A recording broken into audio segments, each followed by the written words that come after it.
Yes, hello mga ka-KB, mga kabangers natin dyan. Ito naman muli si Kabanong na nag-invite sa iyo na sana ay panoorin niyo po ang ating napakaganda pong kwento ngayong araw na ito. Ito ay tungkol kay Mang Jose. Si Mang Jose po ay isang manunugis o kumbaga taga-paglaban. Okay, pumapatay po ng mga aswang. So ngayon ang good news niyan, meron pong dalawang binatilyo na magkapatid ang tutulong sa kanya, magiging alalay niya, no, na makipaglaban sa mga aswang. Then eventually, ito pa lang si Mang Jose, kaya pala ang galing-galing makipaglaban, no? Kumbaga may kakaibang skills siya. Akala ko nga may anting-anting o agimat eh.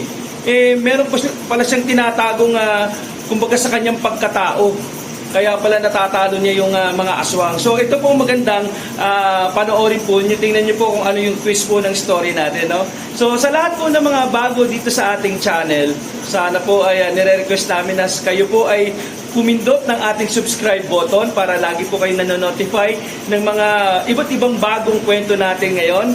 And syempre, pag nagustuhan niyo po yung kwento natin, so please, pindutin po natin yung like button. O kasi minsan may nakapansin nga po ng mga subscriber natin na ang dami po ng views, pero yung like po ay kukunti lang, hindi siya match. Oo, para tuloy ang dating ay hindi nyo nagustuhan, kaya nag-aalala tuloy ako. Actually, sa totoo lang, binabasa ko po halos lahat ng mga messages nyo po, no?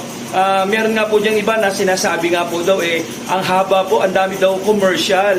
Actually, hindi na po kami naglalagay po ng space for commercial. Ito po kasing si YouTube, pagka once po na mahaba po pala yung ating video, nagkakaroon siya ng maraming space kung saan siya maglalagay. So, pasensya na po talaga. Si YouTube po may gusto niya, no? So, malaking tulong din po kung yan po hindi nyo i-skip. So, doon po makakatulong din po yun na, syempre, kumita tayo. And yung iba naman, ako katulad ko po, dahil nga ayoko po na merong nabibitin ako sa mga ads, ako po ay nag-premium. Nag-premium sa na ba? Ayan o, nag-premium na po ako. Oo, para po wala na pong ads yan, no? Parang 189 pesos lang po yan monthly subscription. So anyways, going back, no? So sana po please like pagka nagustuhan niyo po yung kwento, and mag-comment na rin po kayo para naman may nababasa po ako. Okay, kasi gusto ko pong magbasa ng mga magagandang comment po ninyo. Even yung may mga nagbabash pa rin pero hindi ko na nga po pinapatulan, no? At salamat rin po at hindi nyo rin po pinapatulan yung iba. Okay, so yung tingin ko yung iba bagong-bago lang na dumalo sa natin sa channel natin, tapos nang babash lang, no? So anyways, nandiyan naman po kayong iniisip ko, team OFWs, team palengke, team nanay, 'di ba? Team mga kumpanya, team yung mga kasambahay, team panidero, pati pala sa bakery, no? Team palengke, team yung mga UB Express, no? Mga sasakyan ba? So, hello po sa inyong lahat, shout out po sa inyong lahat, no? So again, ito po si Kabanong at sana po ay magustuhan nyo ang bago natin po na kwento ngayong araw na ito, yung tungkol kay Mang Jose. Alright, so maraming salamat po and God bless! Laganap sa kapi sa mga aswang na parang normal na lang na namumuhay kasama ng mga tao. Naging bangungot na ito ng mga tao noong pamangkapanahunan ng Kastila. Pero dahil sa labis na takot, walang magawa ang sangkatauhan para tapusin ang paghahari ng mga aswang. May takot sa puso ang lahat habang namumuhay sa bawat baryo.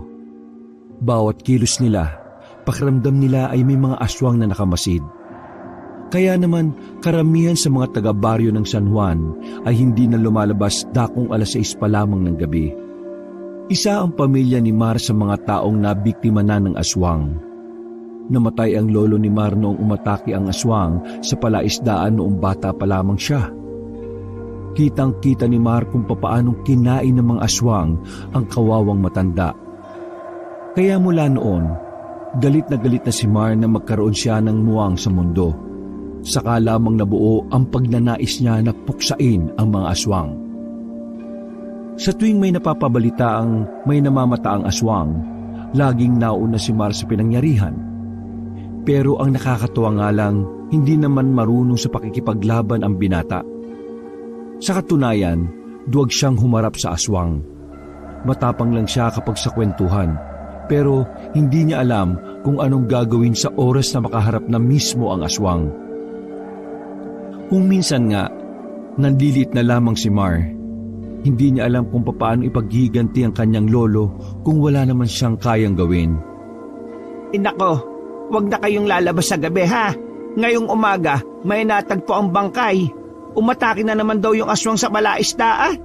Diyos ko, nakakatakot na talaga. Kararating pa lang ng nanay ni Mar nang yun na kagad ang sinabi nito sa kanila. Sa halip na mag-almusal kagad, chismis kagad ang bumungad. Emma, wala bang ginagawa ang lokal natin para sa problema na yan? Di ba seryosong problema na yan kasi may buhay nang nawawala? Pang-ilan na nga yan? Ay nako, pangatlo na. Paano may gagawin ng lokal mismong sila takot din naman. Mga duwag humarap sa aswang, ang dami-dami nila. Hindi kasi basta-basta ang mga aswang, lalo na't nakatira sa aswang capital of the Philippines. Kung maka-aswang capital of the Philippines to, parang tourist spot lang ah. Totoo naman kasi na ang mga aswang ay hindi basta-basta Mababangis sila, mauutak, magagaling man din lang. Kaya maraming nabibiktima Kung ako sa lokal natin, bumuo sila ng grupo na siyang tutugi sa mga yan. Tama naman yung naisip mo kuya. Ang kaso, problema nga duwag ang mga tao dito At saka, sinong sasali kung sakaling bubuo ng grupo? Sinong tanga ang gustong malagay ang buhay niya sa alanganin sa araw-araw? Kaya nga hindi umuunlad ang Pilipinas Kasi ganyan ang takbo ng mga isip niyo Hinampas ni Aling Donita ng kangkong ang panganay na anak. Hoy, manahimik ka nga. O ayan, himayin mo yung kangkong. Ikaw naman Noel, ilaga mo na yung baboy at nang makapagluto na kagad ako ng makakain natin. Umiling na lamang si Mar noong oras na yon. Sandali siyang napatulala at napaisip. Nakakaramdam siya ng mabigat dahil sa pangamba. Ilang araw na rin siyang walang maayos na tulog dahil sa kakaisip sa lumalalang problema ng Baryo San Juan. Uy kuya, narinig mo naman sinabi ni Mama di ba? Wala nang lalabas ng gabi kasi delikado. Oo, narinig ko. Di naman ako bingi. Pinapaalala ko lang kasi lagi ka nalang nasa labas para makiusyoso. Takot naman sa aswang. Hindi ako takot Wala lang talaga akong alam kung paano lumaban sa mga yan. Kung may magsasanay lang sa akin, sus! Wala sa akin yung mga aswang na yan dito sa atin.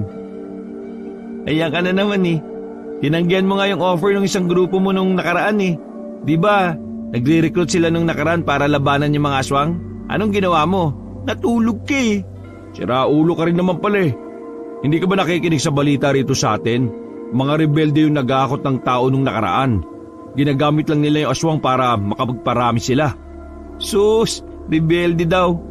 Kung ayaw mong maniwala, di tanongin mo si Mama. Dahil mo pang sinasabi dyan Sige na, naniniwala na ako. Tiningnan siya ni Noel na parang hinuhusgahan ang buo niyang pagkatao. Ngumisi na lamang din siya saka umalis na rin ang kapatid niya para maglaga. Kinabukasan, maagang gumising si Mar para mag-igib ng tubig sa ilog. Hindi kasi nila inaasahan na mawawalan ng tubig sa baryo sa araw na yon. Isa lamang si Mar sa mga residenteng nagtungo agad sa ilog. Kanya-kanyang dala ng balde para makapagsalok. Pagdating nila sa ilog, natigilan ng lahat ang isa na namang katawan ang nakita nilang nasa batuhan. Bangkay ng isang lalaki. Nang tinihaya nila ang katawan, marami itong kalmot sa katawan at may malaking kagat sa bandang leeg. Dahil sa bangkay na yon ay walang nakapag-igib sa ilog. Tinawag nila ang pamunuan ng barangay. Pagdating ng mga tanod, tinawag naman nila ang kapitan. At nang dumating ang kapitan, ay tumawag naman ito ng pulis. Kung sino-sino na lang ang mga pinagtatatawagan ng mga opisyal sa kanila.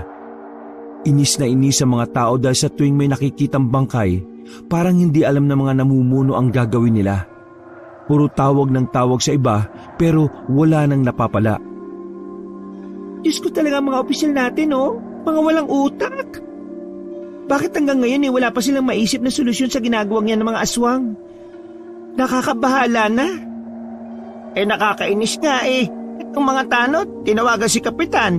Ang kapitan, tinawagan ng pulis. Tapos, umalis ang mga pulis. Sinong tatawagin ng mga pulis?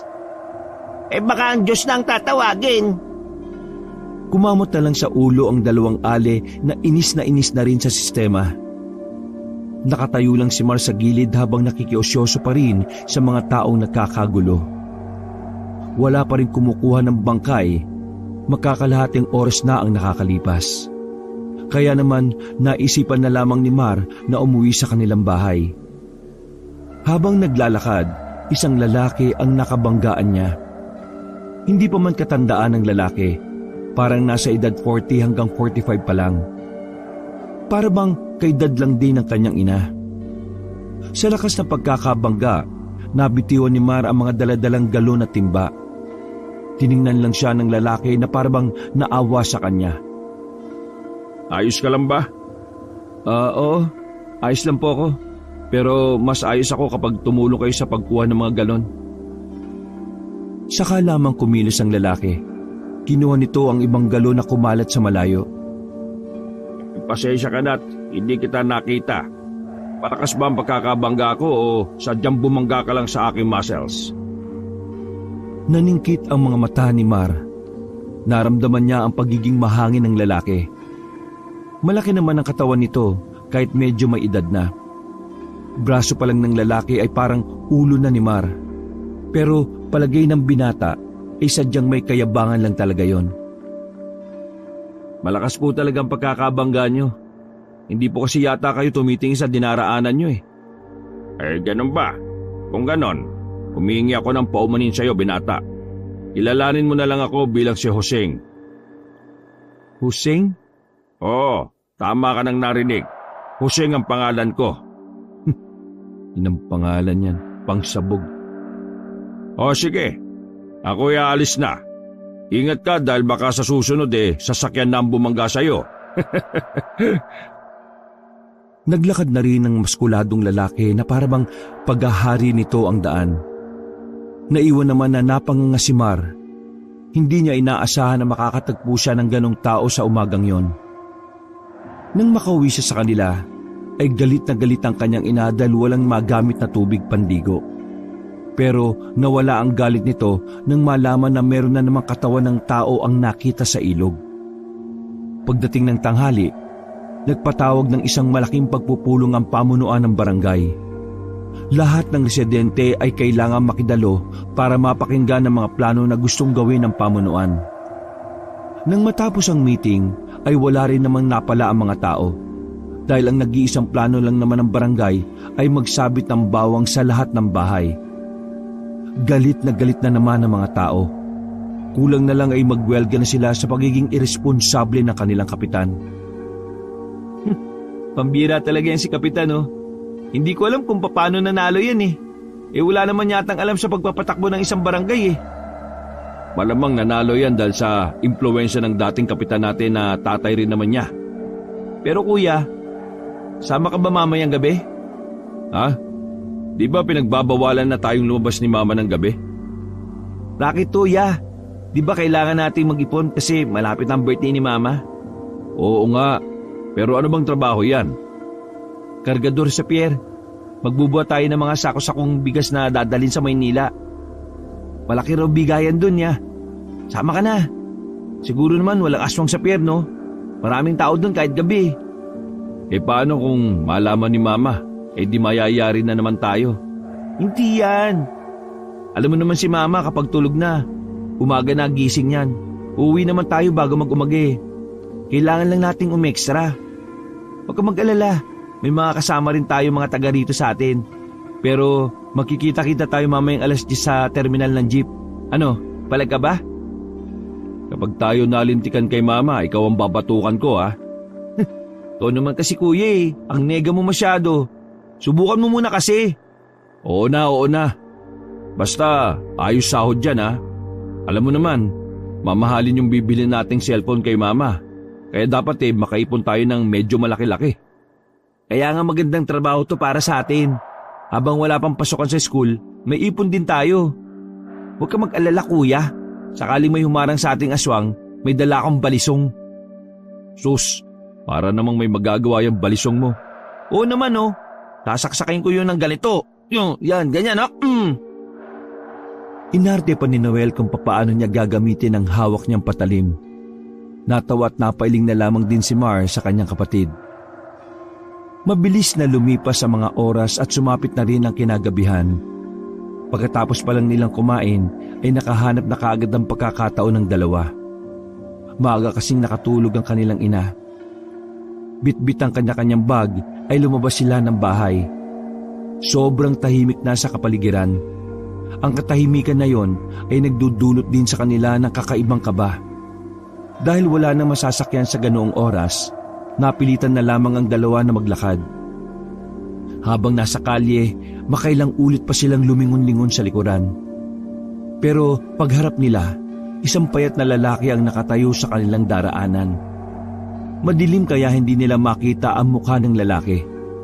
Napatigil sila sa paglalakad at napaisip kung sino yon. Hindi na sila nakatiis kaya kinausap na nilang dalawa. Mawalang galang na. Sino kayo? Bakit o kayo nakatayo dyan?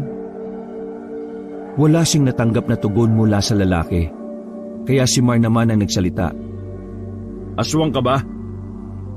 Naku ba kuya? Napaka-prangka mo naman. Para mabilis ang usapan. Ayaw magsalita eh. Pasensya na po kayo sa tanong ni kuya ko ha. Mainat ang utak nito eh. Pero, aswang ka ba talaga? Kung oo, lagot ka sa balisong ko. Ilalabas pa lang sana ng binatang si Noel ang balisong niya, pero narinig nilang umangil ang lalaki. Naramdaman nilang unti-unti nang nagbabago ang mukha ng misteryosong lalaki. Tumakbo na agad palayo ang dalawa nang dahil sa takot.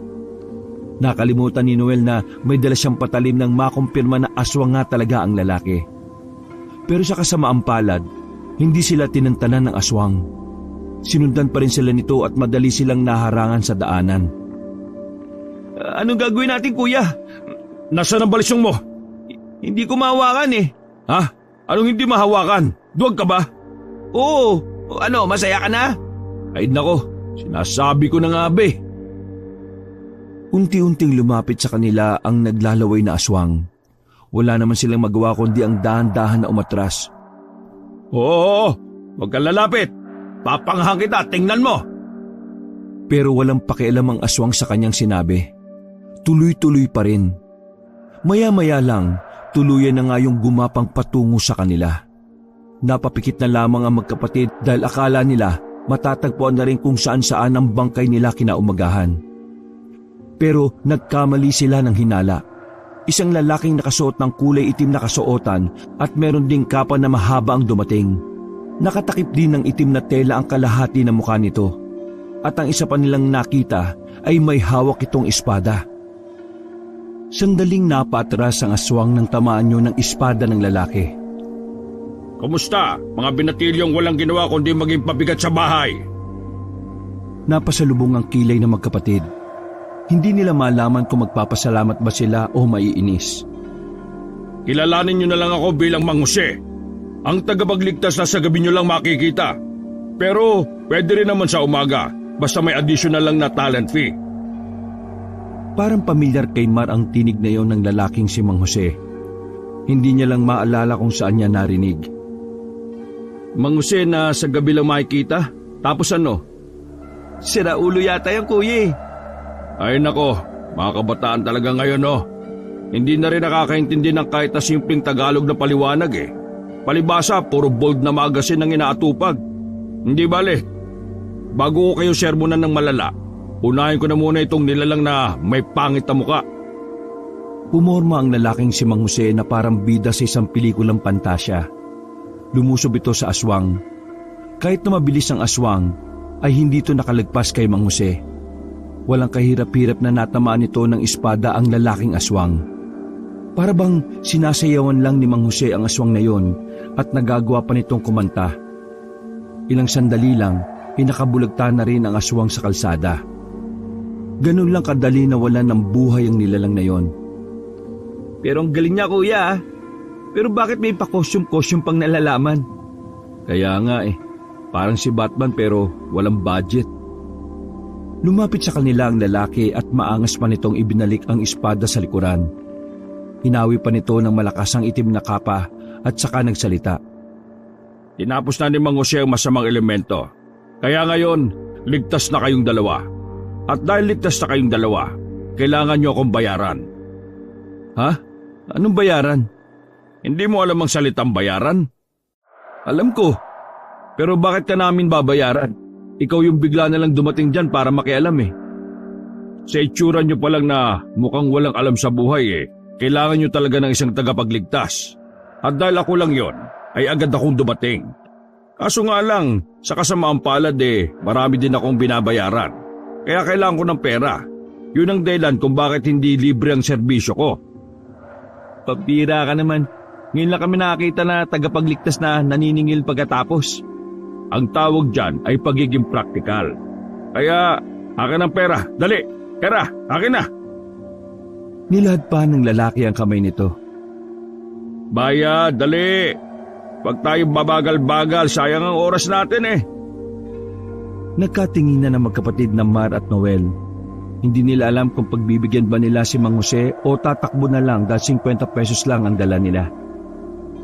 Huwag nyo nang tangkayin pang tumakbo ha, dahil kaya ko kayong habulin. Kaya akin ang bayad ninyo. Napapailing na lamang si Mar. Dinukot nito ang 50 pesos at saka padabog na ibinigay sa lalaking si Mang Jose. Oh, bakit takwi lang? 50 lang to ah. Bakit? Mukha ba kami maraming pera? Pamasahe nga lang sana namin yung papuntang pier eh. Siningil mo pa talaga kami. At may lakas pa talaga kayo ng loob na tawaging tagapagligtas ang sarili nyo ah. Ay nako, kabataan talaga ngayon oh. Mga walang utang na loob. Niligtas na nga, nagrereklamo pa. O eto, inyo na itong 50. Hindi ko na muna kayo sisingilin. Pero sa susunod na pagkikita natin at kapag niligtas ko kayo, 200 na ang utang nyo sa akin ha. Aba, nagkautang pa kami. Kung ayaw nyong lumaki ang utang nyo, umiwas kayo sa kapahamakan para hindi ko kayo mailigtas. Ganun lang kasimple. Gala-gala kayo sa gabi. O paano? Kailangan ko na magpaalam dahil baka mas marami pa ang naghihintay ng tulong ko. Muli, ako si Mang Jose, ang tagapagligtas na naniningil. Paalam! Tumakbo na paalis ang lalaki. Napapailing na lang ang magkapatid habang pinagmamasdan ang lalaking mukhang tanga na tumatakbo. Lakas ng tama nun ah. Pero paano kaya kung tagapagligtas talaga siya? Ang galing niyang lumaban sa aswang eh. Kung tagapagligtas nga siya, edi yayaman siya. Naniningil ang loko eh. Tara na nga, bilisan na natin. Baka may makasalubong na naman tayong aswang. Tumakbo na rin paalis ang dalawang binata para madaling makarating sa terminal ng jeep. Agad din naman silang nakasakay roon. Nakarating sila ng pier ng ligtas. Pinagtrabaho agad sila ng nagsisilbi nilang boss. Gaya ng sinabi ni Noel, mabibigat na sako ang binubuhat doon. Kaya naman halos matanggal na ang baga ni Mar sa kakabuhat nila. Makalipas din ng halos 3 oras ay natapos na rin sila sa trabahong yon. 2:00 na nang makaalis sila ng pier. Pagbaba nila ng terminal ay halos 10 minutong lakaran na naman ang kailangan nilang tahakin. Kuya, hindi kaya may makasalubong na naman tayong aswang? Ngayon takot ka. Akala ko ba sasaksakin mo lang ng kutsilyo mo? Alam mo naman na salita lang ako na matapang ako eh. Masyado ka namang seryoso. Oo, umalma ka na. Wala na tayong makakasalubong. Di kung meron di tumakbo tayo ng mabilis. Yun lang naman ang magagawa natin eh. Nanahimik na lamang si Noel at pinagpatuloy nila ang paglalakad. Nang madaanan na nila ang pinangyarihan ng laban ni Mang Jose at ng aswang, naiwang dugo na lang sa semento ang naabutan nila doon. Lalo silang kinabahan sa ideyang baka nang galing doon ng ibang aswang para kunin lang ang bangkay ng aswang na pinatay. Tumakbo na ang dalawa at halos madapa-dapa pa sa daan, makauwi lamang. Pagkarating nila sa kanilang bahay, ay mahimbing pa rin ang tulog ng kanilang ina. Pasimple silang nahiga sa gilid at agad na nakatulog. Kinabukasan, ginising agad sila ng ina para sa balitang dala-dala nitong galing sa labas. Nabulabog tuloy ang mahimbing na sanang tulog ni Mar at Noel. Alam niyo na ba kung ano nangyari sa labas? Paano naman namin malalaman, Ma? Kagigising nga lang namin, di ba? Ano ba kasi ang ginawa niyo kagabi? Bakit parang puyat kayo? Hindi niyo tuloy alam na may tagapagligtas na ang baryong ito. Oh, tagapagligtas? Nagkatinginan ng pareho pang inaantok na magkapatid. Oo, ang pangalan niya ay Mang Jose. May niligtas siyang magsasaka kagabi. Ang sabi ng magsasaka, napakagaling daw lumaban ng lalaking yon. Nakatakip nga lang ng telang itim ang kalahating muka, kaya hindi makilala. Pero talagang kakaiba raw. Ang kaso nga lang, pagkatapos daw nitong iligtas ang magsasaka, ay bigla raw naningil ng bayad. Aba, may bayad pala ang pagliligtas na ginagawa niya. Napailing na lang si Mar. Masaya naman sana siya dahil may magliligtas na sa mga tao. Ang hindi niya lang talaga matanggap ay kung bakit pa kailangang maningil ang lalaking yon. Bakit parang hindi man lang kayo nagulat? Kilala niyo ba yon? Hindi namin kilala yun, Ma. Nagtataka lang kami kung bakit siya naniningil kung magliligtas siya ng tao. Aba, sa akin ayos lang. Mahirap kaya ang buhay ngayon. Siyempre kahit tagapagligtas siya, may mga binabayaran din naman yan sa buhay niya. Ma, sabi mo nga sa amin, fan ka na ba ng Mang Jose na yon? Halata ba? Magpapagawa nga kami ng banner niya kapag may naligtas pa siya uli eh. Ang saya-saya nyo ah. Baka di nyo alam, galit ang mga aswang ngayon kasi may napatay sa mga kasama nila. Hindi sila pinansin ng kanilang ina at nagtungo na rin ito sa bakuran para magsindi sa lutuan. Sinumulan na lang din nila ang pag-aasikaso para sa kanilang umagahan. Kinatanghalian, maingay ang dating tahimik at takot na baryo. Dahil kay Mang Jose, lumakas ang loob ng mga residente. Turing na nila kay Mang Jose ay isang lihitimong bayani na magliligtas sa kanila laban sa mga aswang. May mga patambol pang ganap ang mga tao. Nag-iingay sila bilang pag-anyaya na magpakilala si Mang Jose ng personal. Pero kahit na anong ingay nila, dumating na lang ang hapon ay walang lumabas na Mang Jose. Parang nabaliw sa pagsamba ang mga tao sa isang tao lang din naman. Naiirita na nga rin si Mar dahil maging ang kanyang ina nababaliw na rin kay Mang Jose. Sumapit ang gabi, masigla pa rin ang kalsada. Mga walang takot sa mga aswang. Palibhasa, meron na silang inaasahan. Kada tao sa baryong yon ay may bitbit na 100 piso. Para daw yun sa magiging pambayad nila kay Mang Jose. Sakaling mailigtas sila ng lalaki mula sa kapahamakan. Grabe epekto ni Mang Jose ah. Nagiging tanga yung mga tao. Wala namang problema kay Mang Jose. Mali lang ang interpretasyon nito mga taong to. Hindi naman Diyos si Mang Jose. Tao lang din yun. May alam lang sa pakikipaglaban sa aswang. Pero parang gusto ko rin maging katulad niya eh. Paano kaya kung hanapin natin si Mang Jose, tapos magputuro tayo? Tumigil ka nga. Duwag ka nga eh. Tingin mo bagay sa'yo yung ganun paandar? Ang nega mo talaga, kuya. Ang mabuti pa, ayusin mo na ang mga gamit mo para mamayang gabi diretso na tayo ulit sa pier. Tungkol dyan, hindi na pala tayo makakapasok doon, kuya. Ha? Bakit? Mukha raw tayong tanga eh. Kaya may pinasok sila na mas malalaki ang katawan.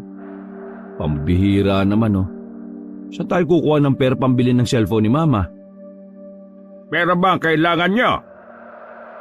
Napatingala ang magkapatid habang sila ay nasa bakuran. Nakita nila si Mang Jose na nakaupo sa sanga ng punong mangga. Teka, kanina ka pa ba dyan?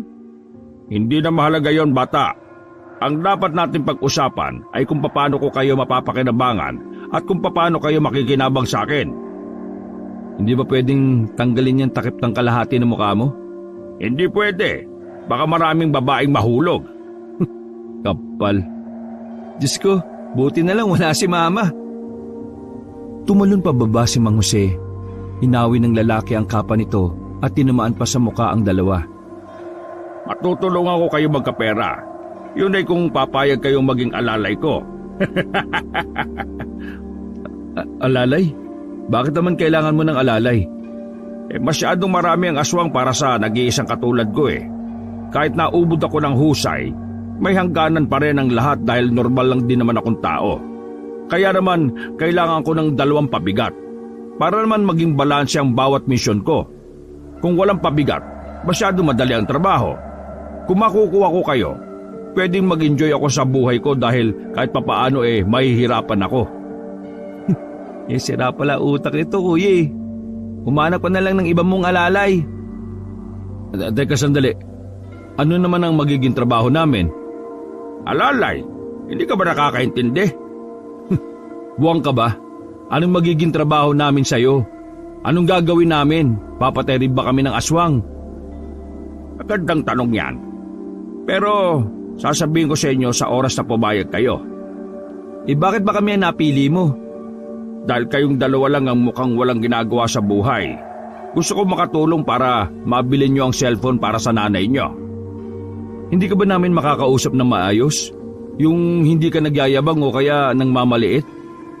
Makakausap nyo lang ako ng matino kapag galit na ako. Biglang nilabas ni Mang Jose ang espada nito at winasiwa sa ere. Napatras naman ang magkapatid. Pag-isipan nyo ang maiging sinabi ko sa inyo, ha? Hindi lang kayo magkakapera dito. Magkakaroon din ng kwenta ang mga buhay ninyo. Teka sandali, saan ka pupunta? May ililigtas na naman akong tanga. Yabang talaga nito. Madapa ka sana. Tumalon palabas ng bakuran nila ang lalaking si Mang Jose. Sa kasamaang palad, sumabit pa ang kapa nito sa bakod. Tinulungan pa nila yon para alisin ang kapa. Natatawa na lamang si Mara at Noel dahil sa pinaggagawa ng tagapagligtas. Hindi naman yata tagapagligtas yun eh. Hari ng sablay yata eh. Hindi. Palagay ko may something sa kanya. Something? Basta tara, sundan na lang natin siya. Tumakbo ang 2 palabas ng kanilang bakuran. Sa kakasunod nila kay Mang Jose ay napalayo na sila sa kanilang baryo. Nagtago sila sa gilid nang makitang may kaharap ng 3 aswang ang lalaki. Tingnan mo kuya, kakayanin niya yan? Sa itsura ng costume niya mukhang kakayanin naman niya. Sa costume ka talaga bumase ha? Mga ilang sandali lang, bigla na lang umatake ang isang aswang. Hindi man lang umalis sa pwesto si Mang Jose. Paglapit sa kanya ng isang aswang, bigla na lang winasiwas ni Mang Jose ang espada nito. Nagulat na lang ang magkapatid na nakatago nang biglang bumulagta ang isa. Yun lang ginawa niya? Patay na kagad yun? Iba talaga tong Mang Jose na to Sino kaya to? Nagpatuloy ang laban. Sabay na umatake ang 2 natitirang aswang. Tumalon yun patungo kay Mang Jose. Pero agad na nakadistansya at nakailag ang lalaki. Pagkatapos ay ito naman ang tumakbo patagilid. Nang makakuha ng tiyempo, hiniwa nito ang isang aswang at saka sinaksak na mabilis. Galit na galit ang aswang dahil doon. Mabilis yung gumapang at agad na nakarating sa likuran ni Mang Jose. Nahawakan ng aswang ang kapa nito pero hindi nagpatinag ang lalaki. Agad nitong itinarak ang espada at talagang ibinaon pa. Wala pang 3 minuto, napatay na kaagad ni Mang Jose ang 3. Manghang-mangha ang 2 sa kanilang nasaksihan. Masasabi nilang talagang kakaiba ang kalibre sa pakikipaglaban ng lalaking yon. Lumabas na kayong 2 dyan. Nararamdaman ko ang pangit yung presensya. Nagulat si Noel. Hindi nito alam kung papaanong nalaman noon na nagtatago sila roon. Kaya naman wala na silang nagawa kundi ang lumabas na lang din. Lumapit sila kay Mang Jose. Naiilang silang humarap doon na parang meron silang ginawang kasalanan. Nakita niyo naman ang ginawa ko sa mga nilalang na yon. Ngayon, pumapayag na ba kayo na maging alalay ko? Bakit ba kasi gustong-gusto nyo kaming kunin na alalay? Wala ka bang ibang kilala? Ang dami mong tanong. Kung wag na lang kaya kayong sumama. Oo, tinatanggap namin. Pero sa isang kondisyon. At ano namang kondisyon yon? Dapat malaki ang parte namin sa maliliko mo. Kasi malalagay ang buhay namin sa alanganin Tumawa ng malakas ang lalaking si Mang Jose. Nainsulto ng bahagya si Noel pero pinili na lamang nitong manahimik. Ano bang iniisip sa akin ng mga binatang to? Mandurugas? Ibinalik ni Mang Jose ang kanyang espada sa likuran at saka naghawi na naman ang kapa. Huwag kayong mag-alala. malaking ibibigay ko sa inyo. Dahil hindi ito simpleng misyon. Mabigat na misyon ito. Anong mabigat? Di ba ganito lang ang gagawin natin? Ganito, pero mas higit pa rito. Pag natapos natin ang misyon na yon, limpak-limpak na salapi ang mapupunta sa atin. Pambihira talaga. Ngayon lang ako nakakita ng tagapagligtas na mukhang pera.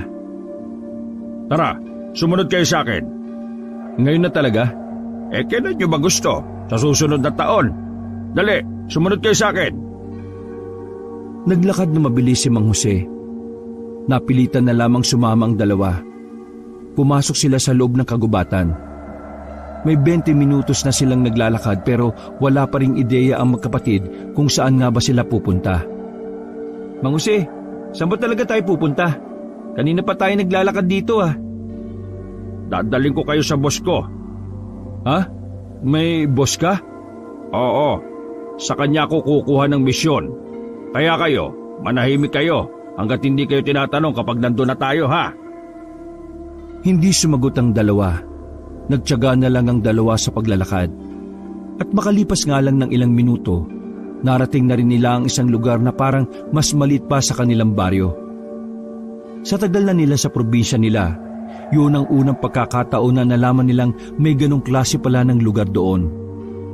Isang lugar na maliwanag, pero kakaunti lang ang bahay doon. Karamihan ay sementado at malalaki. Oh, nandito na tayo sa lugar ni Boss Prima. Anong pangalan? Prima? Prima? Tapos ang apelido, Donna? Prima Donna? Isara nyo na yung mababaho yung bibig ha. Papasok na tayo. Pagtapak pa lang nila sa bungad ng lugar, may mga nakaitim ng lalaki ang humarang sa kanila. Mga nakasalamin din ng itim yon na parabang tirik na tirik ang araw. Teka, sino to mga to? Huwag kayo babahala o matakot. Mga bantay lang sila sa lugar na ito. Hindi naman kami natatakot eh. Nagtataka lang kami, bakit nakashades ang dalawang to gabi naman. Pwede ba? Umalis ka na lang kung wala kang masabing matino. Ay wag, hindi pala magiging balanse ang bigat kapag nawala ka. Basta, manahimik ka na lang muna dyan. May inilabas na kung anong papel si Mang Jose. Pinakita yun sa dalawang nagbabantay. Nagpabalik-balik pa ang tingin sa kanila ng dalawang yon. Maya-maya lang, pinayagan na rin sila makapasok. Naglakad sila ng halos 2 minuto lang naman. Narating nila ang malaking bahay na merong 3 palapag.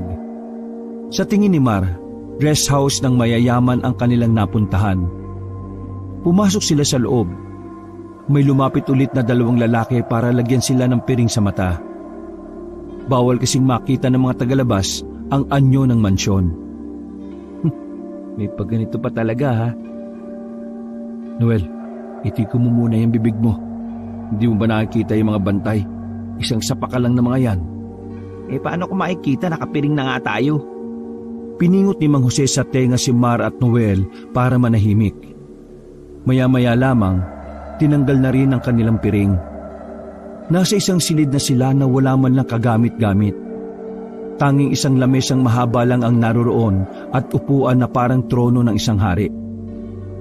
Boss Prima, nandito na ang inyong lingkod.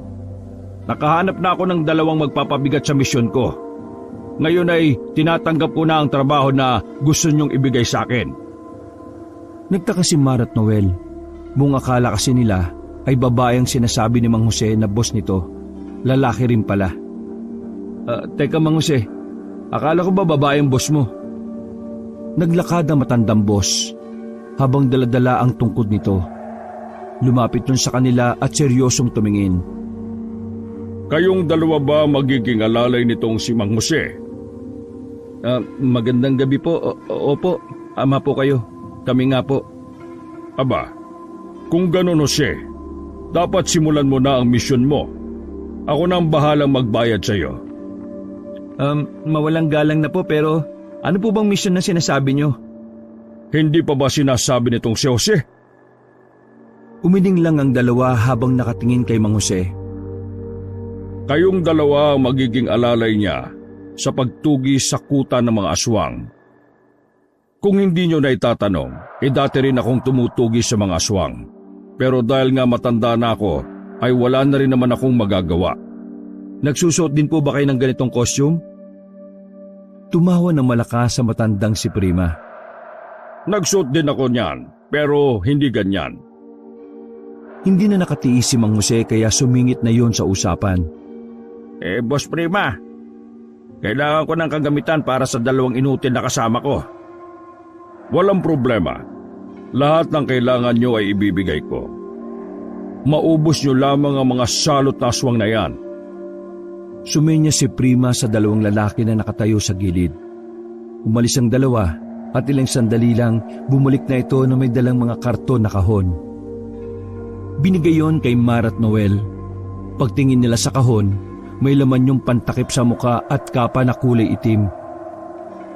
Teka. Huwag niyong sabihin susutin din namin ito. Kailangan niyong suotin yan para mas madali kong malaman nakakampi kayo. Sa gubat kasi kapag madilim, lahat ng pangit kalabang ko. Boss, bakit ganito to? Kagabi pa ito masakit magsalita eh. Huwag niyo nang intindihin yan. Mag-focus kayo sa misyon ninyo. Kapag naubos niyo ang mga aswang, babayaran ko kayo ng malaki. Sa narinig na yon ni Mar at Noel, tila nagningning ang kanilang mga mata. Naiisip pa lang nila na magkakaroon sila ng malaking pera. Wala nang paglagyan ng kanilang tuwa. Naisip din nila na mabibilan na rin nila ng cellphone ng kanilang ina. Handang-handa na kami, boss. Kayong 2, handa na ba kayo? Handa na po kami. Gipit eh. Muli silang nilagyan ng piring sa mga mata. Nagpaalam na sila sa matandang si Prima. Inilalaya naman sila ng mga tauhan na matanda na palabas ng bahay na yon. Pagtanggal ng piring ay nasa labas na sila. Mang Jose, anong susunod? Kasama na kami sa misyon mo eh. Ano naman ang gagawin namin? Ibibigay ko sa inyo ang mga kagamitan na magagamit nyo sa misyon na ito.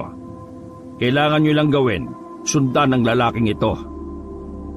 Pinakita ni Mang Jose ang larawan ng isang lalaki na may kaputian.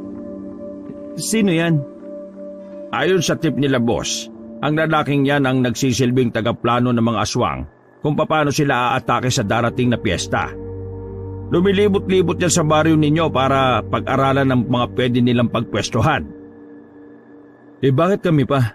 Hindi ka ba pwede? Diyos ko, kabataan naman talaga Nasaan ang utak nyo? Kung pwede lang ako sa tingin nyo aabalahin ko pang walang saysay na buhay ninyo. Ang pangalan ng lalaking yan ay si Bacchus. Malakas ang pakiramdam niya kapag nasa paligid na ako. Kaya bago ko pa siya makita, nakakalis na siya kagad. Kung kayo ang susunod sa kanya, hindi niya kayo mararamdaman. Hindi niya rin iisipin na kalaban niya kayo dahil sa mga itsura ninyo.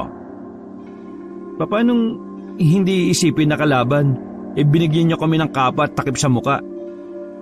Halos mapasabunot na sa sariling buhok ang lalaki sa sobrang inis. Kaya nga gabi tayo kikilos para pwede na rin kayo magsuot niyan. Para hindi kayo kagad makita dahil itim nga yan. Sige na, magigat lang kayo kasi alerto din yan si Bacchus. Gusto mong sundan namin siya para malaman mo kung saan ang kuta nila? Oo, tama ka. Ay, salamat Lord, nagkakautak na sila. Kuya, mukhang mahirap tong gagawin natin Kakayanin ba natin to? Nandito na tayo. Hindi na tayo aatras. At saka, isipin mo na lang na para ito sa pambili natin ng cellphone. At isipin nyo rin na para ito sa mga tao. Sa lahat ng residente ng probinsyang ito. Huwag kayong makasarili dahil hindi lang sa inyo umiikot ang mundo. Nauna nang naglakad paalis si Mang Jose. Napapailing na lamang ang dalawa dahil sa inasta ng lalaking yon. Tingnan mo, kung magtampo akala mo talaga close na natin Hayaan mo na, ganyan talaga kapag wala na sa kalendaryo ang edad. Nagiging maikli ang pasensya. Sinundan na lamang ng dalawa si Mang Jose. Matapos ang mahabang lakad, nakarating na sila sa bahay ni Mang Jose. Nakatirik yun sa itaas ng puno. Namangha na naman si Noel dahil yun ang unang pagkakataon na nakakita siya ng bahay na nasa puno. Malaki-laki rin kasi ang puno kaya kahit magtayo ng bahay roon ay kasyang-kasya. Umakyat sila roon. Maganda ang bahay ni Mang Jose, lalo na sa loob. Malinis na malinis at may kalakihan. Dito na kayo magpalipas ng gabi. Maaga tayong aalis bukas para puntahan muna yung maliit na kuta ng aswang na alam ko. Biglang humiga ang lalaking si Mang Jose sa mahabang sofa. Huwag mong sabihin na matutulog ka ng naka-costume. Hindi ko na ito inaalis kapag natutulog para kapag may emergency, hindi na ako mahirapang magbihis. Mang Jose, may makakain ka ba dito? Meron, kaso puro prutas. Pumunta ka sa kusina, marami doon. Matagal ka na rito? Bakit mo tinanong? May gagawin ka bang masama? Nagtatanong lang eh. Matagal na ako rito. Hindi ko na mabilang kung ilang taon na. Basta mag-iisang dekada na. Akala ko ba hindi mo na mabilang?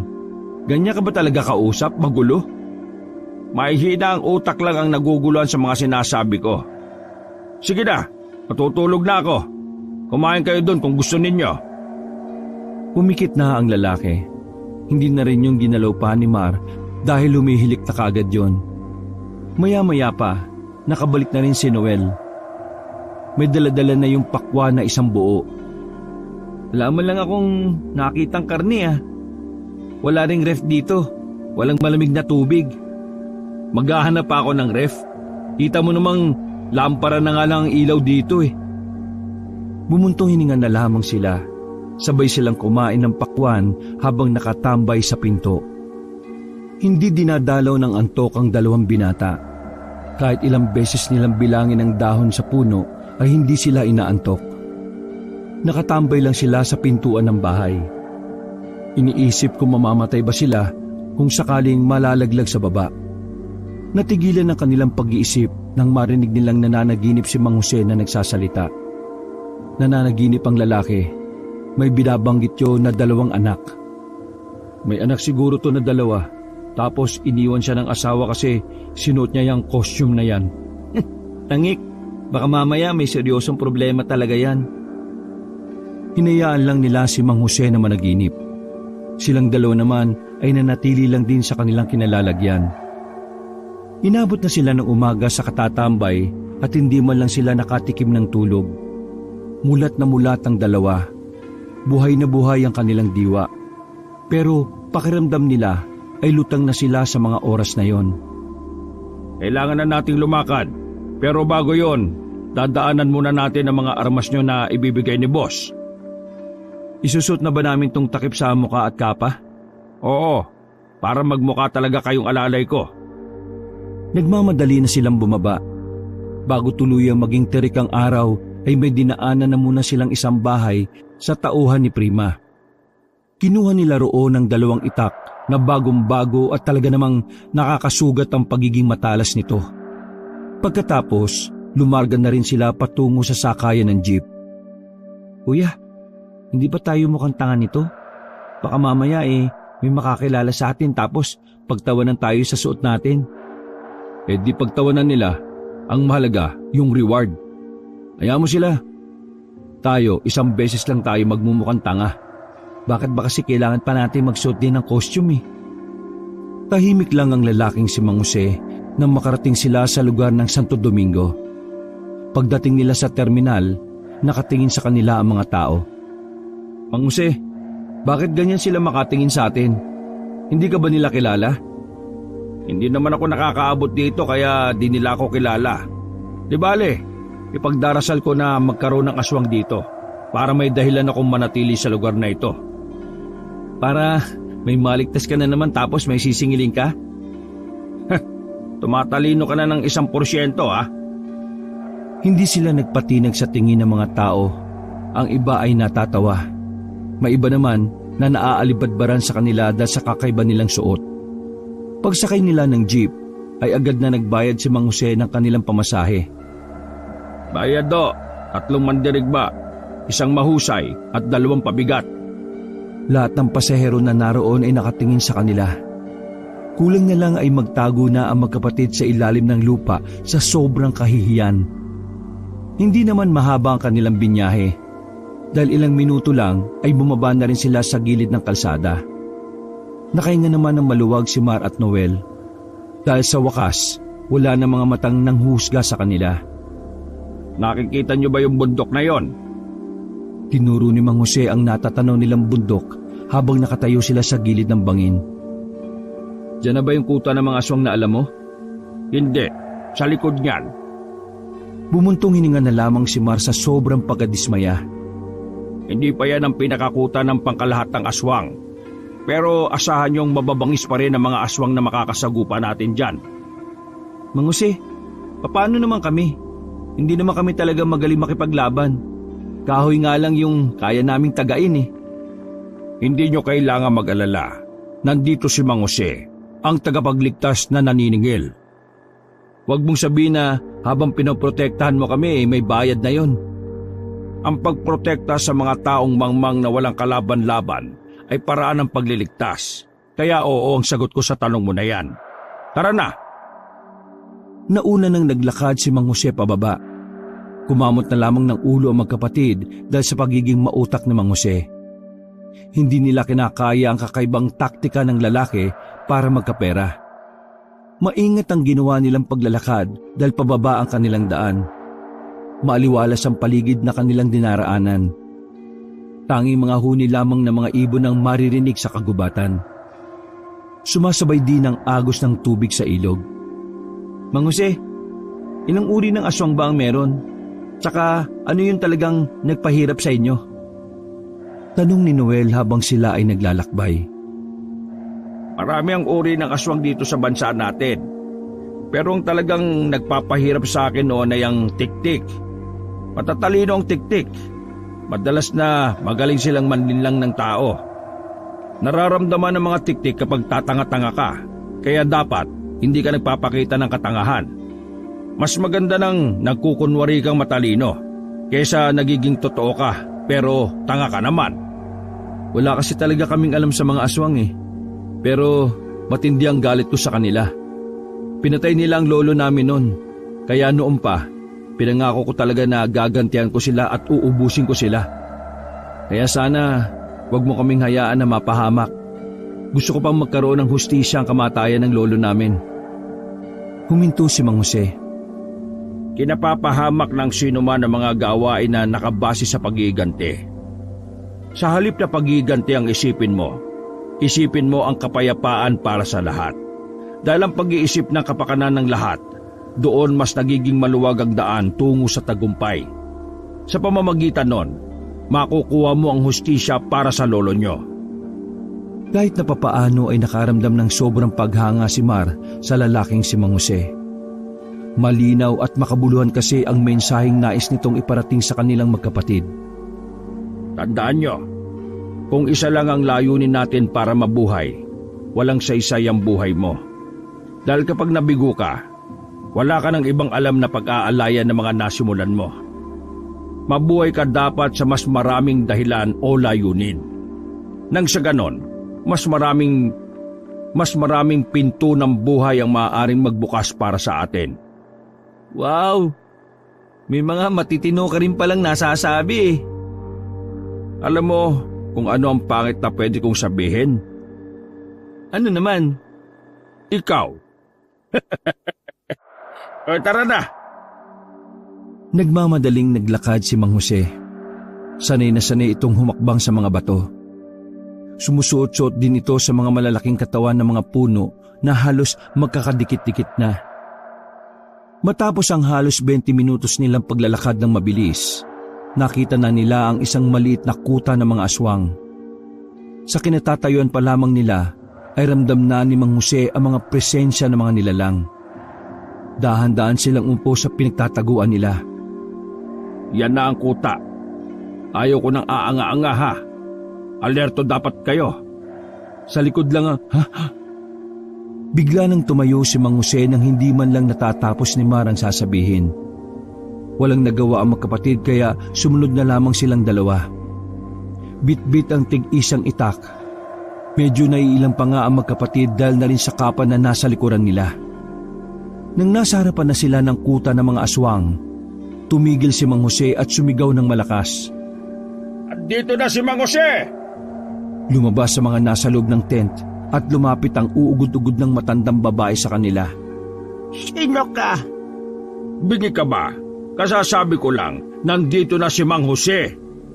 Saan? Bulag ka ba? Nasa harapan mo na. Anong kailangan din niya? Mga aswang kayo. Kailangan ko kayong iligpit bago pa ninyo magawa ang balak ninyo sa baryo. Pagsabing yun ni Mang Jose, mabilis na dumistansya ang matanda. Parang hindi yun uugod-ugod dahil sa bilis ng kilos nito. Lah, sumigla oh. Ganyan talaga mga aswang. Kahit matanda, malalakas pa rin ang katawan. Nakaganyan pa kayo ng suot. Mukha naman kayong mga siraulo. Lubos-lubosin mo na ang pagsasalita ng di maganda. Dahil hindi rin maganda ang mangyayari sa inyo ngayong umaga. Hinugot ni Mang Jose ang kanyang espada. Pagwasiwas niya sa hangin, bumakas agad ang takot sa mukha ng mga aswang na naroon. Hindi na nagsayang ng sandali ang lalaking si Jose. Nagpakitang gilas agad yun sa pag-atake. Pinagsabay-sabay nito ang 6 na aswang. Habang si Mara at Noel naman ay parang hindi alam ang gagawin. Hawak ang itak pero parang nag-aalangan tagain ng aswang na nasa harapan nila. Anong gagawin natin dito, kuya? Ano? Ano pa? Di patayin. Ikaw muna. Bakit takot ka ba? Paano ba tumagaan ng aswang? Isipin mo na lang, kahoy ang kaharap mo. Isipin mo, inuutusan ka lang ni Mama na magsibak ng kahoy. Tinulak ni Mar si Noel palapit sa aswang. Napilitan na lamang si Noel na tagain ang aswang na kanina pa naghihintay. Pagtaga ni Noel ay hindi tinamaan ng aswang. Sa halip, si Mang Jose pa ang muntikan nitong tamaan. Konsentrasyon! Ito ang atensyon sa laban at hindi sa sariling kahinaan. Nilapitan ni Mar ang kanyang kapatid at dinikitan niya ito. Kaya natin to. Tumalon ng isang aswang palapit sa magkapatid. Dahil sa sobrang gulat, nagawa nilang hatawin ang aswang na yon. Tinamaan yun sa kamay. Sumirit agad ang dugo nito. Nang dahil sa ginawa nila, ay lalo lang nagalit sa kanila yon. Naging mas maliksi ang aswang nakaharap ni Mar at Noel. Kinakalmot-kalmot sila nito pero winawasiwas naman nila ang mga hawak na itak. Nang matapakan ni Noel ang kapa ng kanyang kuya, ay nadapa ito sa lupa. Muntikan na itong mahila ng isang aswang. Buti na lang ay nakalapit agad si Mang Jose sa kanya. Tinaga ni Mang Jose ang aswang at saka pumorma na parang isang bida sa pelikula. Iligtas ko ang buhay mo. May utak ka sa akin. Kainis, nagkautang pa ako. Okay na yan, kesa naman namatay ka. Walang kahirap-hirap na napatumba ni Mang Jose ang 4 na aswang kasama na roon ng matanda. 6 na lamang ang natitira at parang nakakaramdam na rin ng takot ang mga yon. Kayo, nasaan ang mga taong bihag ninyo? Napalingon sila Mang Jose sa loob ng trapal na makarinig ng mga boses ng mga tao roon. Parang nakatakip pa ang bibig ng mga yon dahil di nila maintindihan ang sinasabi. Magsisisi kayo na binuo pa kayo ng mga magulang ninyo. Matitikman niyo itong bago kong armas. Kumuha si Mang Jose ng 6 na maliliit na kutsilyo na nakasabit lang sa tagiliran nito. Walang ano-ano, isa-isa nitong pinukulang kutsilyo sa ulo ng mga aswang. Tumama sa mismong noo ng mga yon ng patalim. At para sa finishing move na tinatawag ni Mang Jose, nagpaikot-ikot siya sa harapan ng mga aswang habang nakausli ang kanyang espada. Sabay-sabay na nagbagsakan ng mga aswang sa lupa. Inisa-isa pa ni Mang Jose kung may buhay pa sa mga yon. Nang masigurong patay na ang lahat, saka na nila pinasok ang trapal. Nakita nila roon ang mga Amerikanong bihag ng mga aswang. Sa palagay nila Mar at Noel, mga hiker o traveler ang mga dayuhan. Isa-isa nilang inalis sa mga nakatapal na tape sa bibig ng mga yon. Tinanggal din nila ang tali sa kamay. Oh, thank you. Thank you for saving us. Hoy, kayong dalawa. Sino sa inyo marunong kumausap sa mga to? Ha? Hindi ako ha. bagsak ako sa English eh. Ako rin, nakakating ako kapag yan ang subject eh. Kaya mo yan. Ay, no problem. Napakadali lang eh. Huminga ng malalim si Mang Jose. Guys, don't worry, you're safe now. By the way, my name is Mang Jose. Namangha naman si Mar at Noel. Hindi nila inakala na marunong naman palang mag-Ingles ang lalaki. Marunong ka naman pala eh. Oh, thank you so much. I don't know how to repay your kindness, but just give me some money and we have no problem.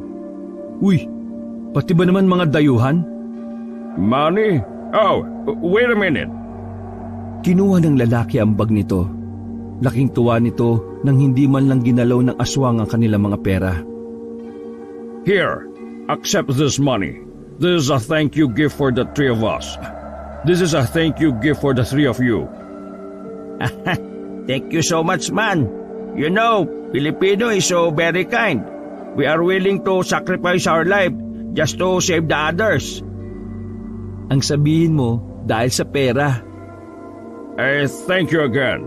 But are you guys a superhero? Here in the Philippines, they call us tagapagligtas. In English, hero. Oh, I see. So, we need to leave this area now. The other aswang might, maybe they're coming soon. Just walk there and then you will see the road. And then, ride in tricycle there. Just say, para, when you need to sakay in baba, Naguguluhan man ang kano pero tumango-tango na lang yon. Sabay-sabay na naglakad ang mga kano paalis. Napaupo naman si Mang Jose na parabang naubusan ng lakas at pakiramdam niya may dugong tutulo sa kanyang ilong. Mang Jose, nakita namin may abutan ng pera. Hati-hati tayo doon ha. Akala nyo naman tatakbuhan ko kayo. Hindi naman sa ganon. Naniniguro lang. Ano na palang gagawin natin? Magpapahinga. Tapos mag-aaral kayong dalawa kung paano pumaslang ng aswang. Mapapahama kayo kung hindi kayo marunong. O mas maiging wag nyo na lang akong samahan. Sasama kami. Kailangan lang siguro naming idaan sa practice. Pero kailangan din muna naming umuwi sa bahay. Tara na. Bukas na bukas magsisimula kayo mag-ensayo ha. Tumango-tango lang ang magkapatid. Nilisan na rin nila ang lugar na yon at pinabayaang nakahandusay ang mga aswang. Nang makauwi si Mar at Noel sa kanilang bahay, bigla na lamang lumipad sa kanila ang 2 planggana, 1 balde, 2 2x2, 1 kaldero at 4 na kutsara. Galit na galit ang kanilang ina. Bakas na bakas sa mukha nito ang labis na pag-aalala. Mabuti na lang din ay di nila suot ang kanilang costume. Kasi kung nakita pa yun ng kanilang ina, baka mas lalo yung nagalit. Mga walang hiya kayo! Saan na naman kayo nang galing ha? Alam niyo ba ang nangyayari sa baryo natin kagabi? Nag-alala ko sa inyong dalawa dahil iniisip ko baka nakasama na kayo sa mga kinuha ng mga aswang kagabi. Isa-isang dinampot ng 2 binata ang mga gamit sa bakuran nila. Mukha akong tanga kagabi na pinaghahanap kayo sa mga kakilala ko. Akala ko mawawalan na ako ng anak, mga buwisit kayo. Mama, kalma lang. Kalma? Alam niyo ba kung gaano kadelikado kagabi? Halos lahat yata ng kalsada may aswang. Buti na lang nga maraming pangontra ang bawat bahay kaya walang pinasok na bahay. Pero may mga nakuha, yung mga galing sa bukid. Kinuha sila ng mga aswang. Ma, ayos lang naman kami. Dumiskarte lang naman kami ni Noel sa bayan. Eto, may kinita kami. Pinakita ng 2 ang dollar na pinaghatian nilang 3 ni Mang Jose. Tila naging kalmado ang ginang nang makakita ito ng pera. Ano naman kung dollar yan na? Bakit dollar yan? May mga Amerikano kasi sa bayan na nagpatulong magakot ng mga gamit nila. Tinulungan namin. Ayun, binigyan kami ng dollar. Ay talaga ba? Ang laki nito Tiga $20 kayo? Bale, $40. Opo ma, big time yung kano kaya yan, nakatsamba kami. Kayo naman kasi, kayo nagpapaalam. Oh, itong $20 pagkatian nyo. Itong 20 na isa itatabi ko para pambili ng gamit nyo sa pasukan. Sa susunod magsasabi kayo para hindi ako nag-aalala ha. Kumain na ba kayo? Gusto nyo paganda ko kayo ng makakain? Ano ha? Pasensya na ma, sa susunod, hindi ka na talaga mag-aalala. Sige na, kumain na kayo ng agahan. Pupunta lang ako kay Maring Pamela ha. Maniningil ako ng utang.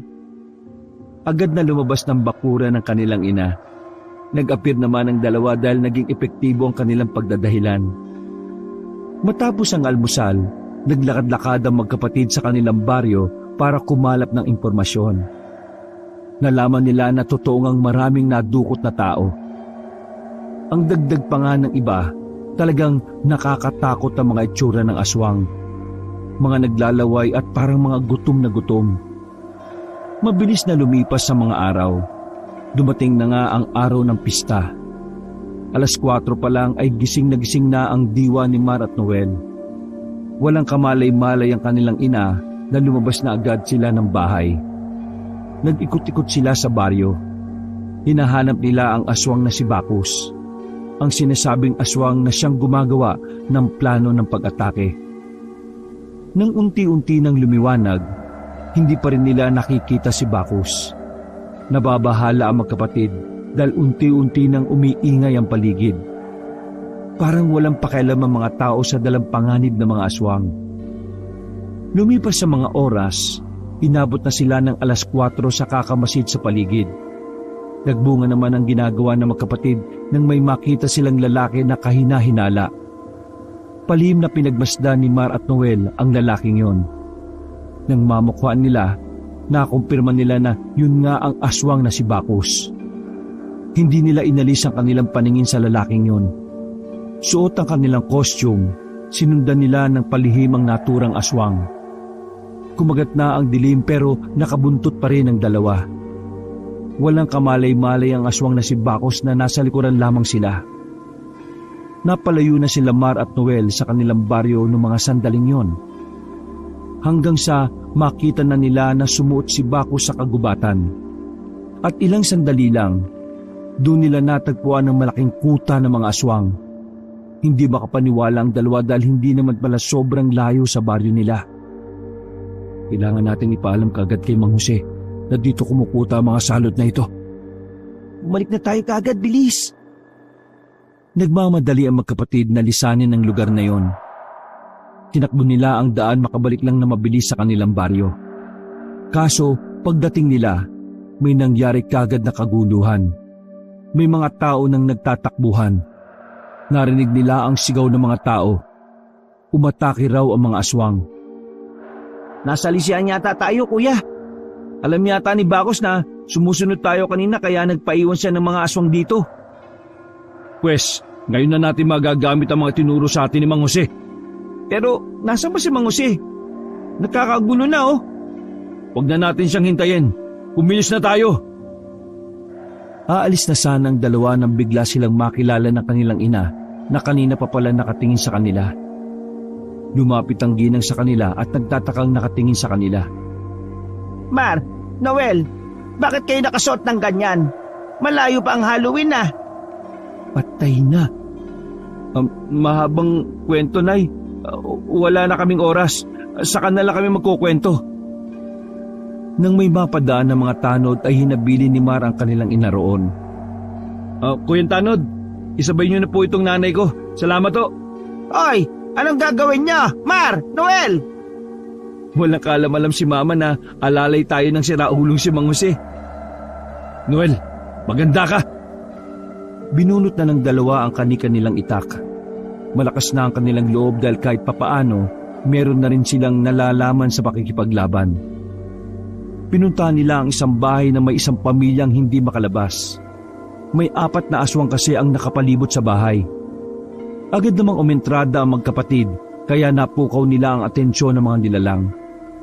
Nilusob sila ng 4 pero dahil sa kanilang mga napag-aralan, nagawa nilang depensahan ng mga yon. Nang sila naman ang umatake, napatay nila ang 4. Nasugatan lang si Noel sa bandang braso pero ang mahalaga para sa kanila ay maligtas sa mga tao sa loob ng bahay. Ligtas na po kayo. Pumunta na kayo sa barangay. Naroon ang karamihan. Paglabas nila ng bakuran, natanaw nila na halos karamihan sa mga bahay ay may mga aswang nang nakapalibot. Hindi na malaman ng dalawa ang kanilang gagawin. Dahil kahit napalagan nila ang mga yon, siguradong hindi rin nila kakayanin hanggang sa dulo. Nakakainis. Kung kailan siya kailangan, saka naman siya late. Ang usapan dapat hapon pa lang nandito na siya eh. Gabi na wala pa siya. Visit naman yun oh. Paglingon nila sa daan na nababalutan ng usok dahil sa mga natumbang ihawan, isang imahe ng lalaki ang nabuo roon.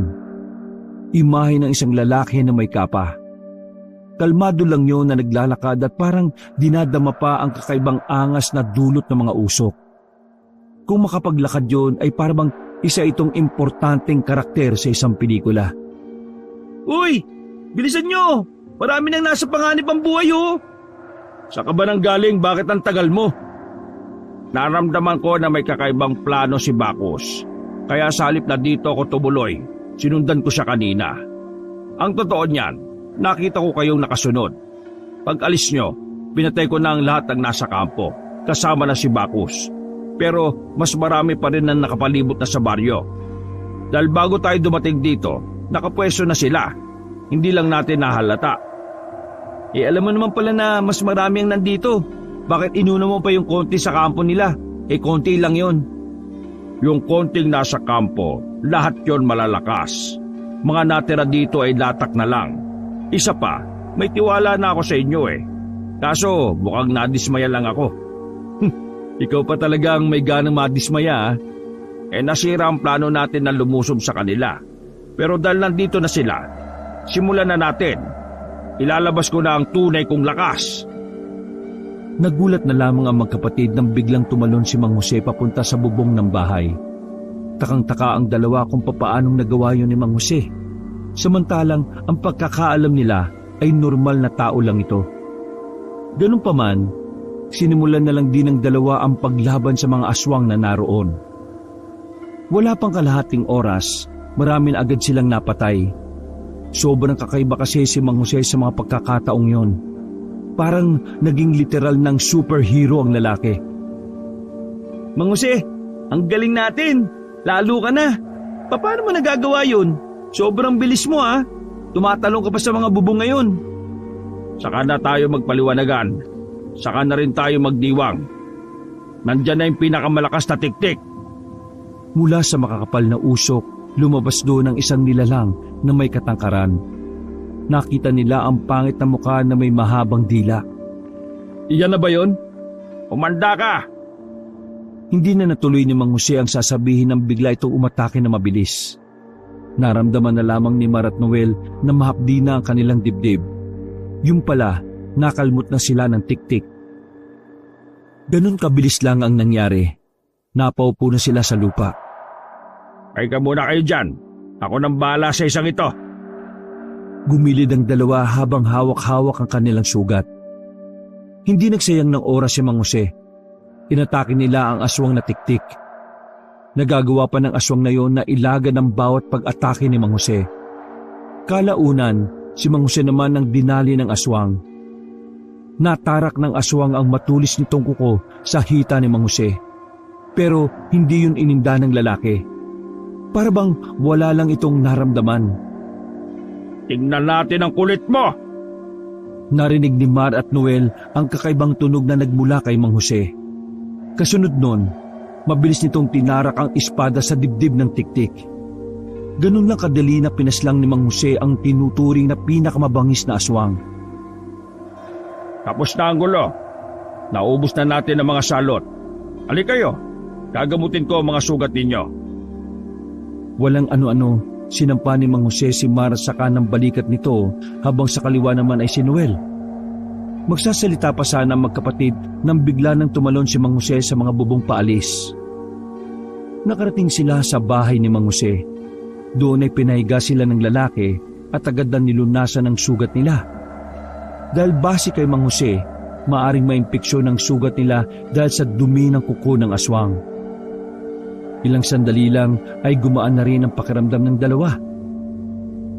Mang Jose, maraming salamat pero anong klaseng tao ka ba talaga? Oo nga, kung makatalon-talon ka, para kang palaka eh. Huminga na malalim si Mang Jose. Kinabahan ng dalawa ng dahan-dahang ibaba ni Mang Jose ang nakatakip sa kalahating mukha nito. Nakita nila ang pangil ni Mang Jose na halos 1 pulgada. Isa rin akong aswang. Halos 1 dekada na rin. Nabiktima ko ng mga aswang na yan. Halos 15 taon na ang nakalilipas. Kaya ko sila gustong ubusin dahil ayaw ko nang may magaya pa sa akin. Mula nang naging aswang ako, kinailangan kong iwan ang pamilya ko, ang asawa ko, pati ang 2 kong anak na lalaki. Kaya pala pakiramdam ko hindi ka pangkaraniwan. Pero humahanga kami sa'yo. Ginagamit mo sa tama ang nangyari sa'yo. Sa inyo ko lang sinabi ang tungkol dito. Kahit si Boss Prima, walang alam dito. Nagtiwala ako sa inyo kahit napabigat kayo sa akin. Anong pabigat? Tumulong nga kami. Tumawa na lamang ng mahina si Mang Jose. Makalipas ang 2 araw, muli silang bumalik sa kanilang boss na si Prima. Masaya nilang pinaalam na naubos na nila ang aswang na nagdudulot ng kaguluhan sa bawat baryo. Kagaya ng naging usapan, binigay sa kanila ang gantimpalang pera. Halos mamatay sa tuwa ang magkapatid dahil pareho silang nakatanggap ng tig-1/2 milyon. Habang 2 milyon naman ang kay Mang Jose.